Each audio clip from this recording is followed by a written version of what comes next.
Dalam kitab suci 3 agama besar, nama-nama ini selalu disebut Ibrahim, Musa, dan Isa. Sosok-sosok besar, nabi-nabi yang katanya diutus langsung oleh Tuhan, tapi di dalam Al-Quran ada satu klaim yang terdengar berbeda, bahwa para nabi itu semuanya adalah Muslim. Apakah benar? Bahkan sebelum Islam turun di masa Nabi Muhammad, pertanyaan itu bukan hanya mengunggah rasa ingin tahu, tapi juga menantang logika sejarah, keimanan, dan bahkan hubungan antar agama.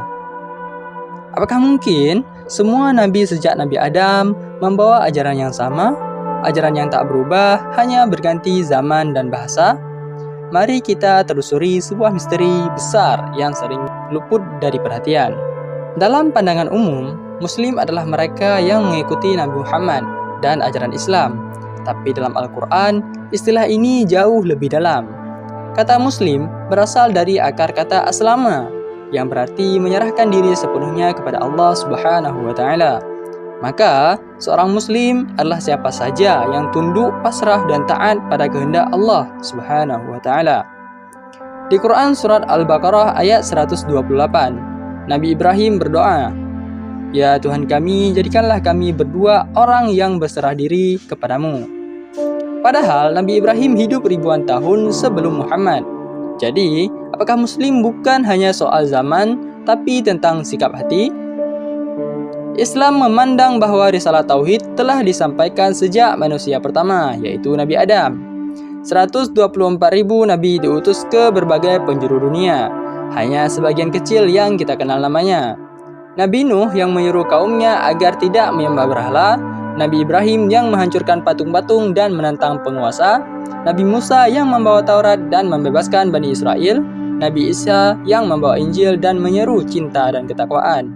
Semua ini dalam perspektif Islam bukanlah agama baru, tapi bagian dari satu ajaran yang sama, yaitu Islam. Bukan Islam sebagai institusi, tapi Islam sebagai pesan Tauhid. Tapi disinilah kontroversi dimulai.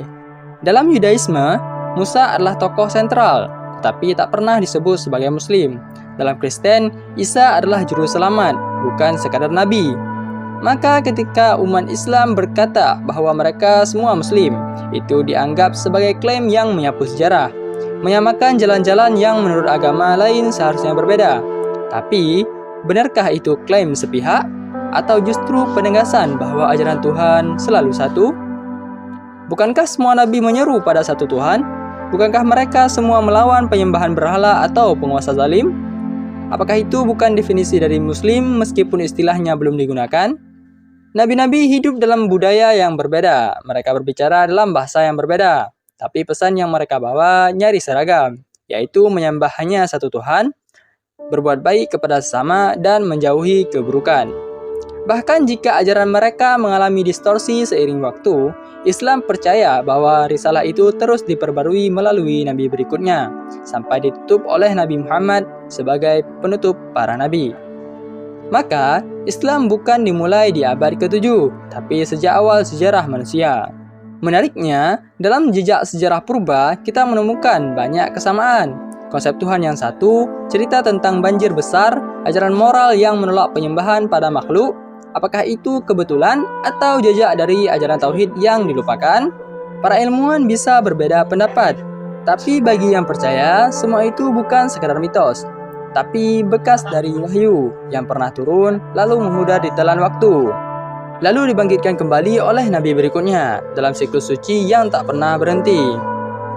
Maka, apakah semua nabi itu Muslim? Dalam arti institusi tentu tidak. Tapi dalam arti tunduk dan berserah kepada Tuhan Yang Maha Esa, mungkin iya. Inilah cara Islam melihat sejarah manusia, bukan dari label dan nama, tapi dari esensi ajaran yang dibawa. Mungkin kebenaran tidak selalu terlihat jelas di permukaan, tapi jika kita gali lebih dalam, kita mungkin akan menemukan bahwa kita semua berasal dari sumber yang sama, satu ajaran, satu cahaya, dan satu tujuan. Dan mungkin kebenaran itu tidak selalu datang dalam bentuk yang kita harapkan, tapi ia hadir dalam potongan-potongan cerita, dalam jejak-jejak sejarah, dan dalam pertanyaan-pertanyaan yang tak berani kita ucapkan. Dan mungkin justru disitulah keindahannya, karena setiap pertanyaan membawa kita lebih dekat, bukan hanya pada jawaban, tapi pada pemahaman dan pada diri kita sendiri. Jika kamu merasakan getaran yang sama, dan jika kamu juga percaya bahwa ada banyak hal yang masih tersembunyi dan pantas untuk ditelusuri lebih dalam, maka tempat ini, channel ini, yaitu Zaman Talk adalah ruang kita bersama.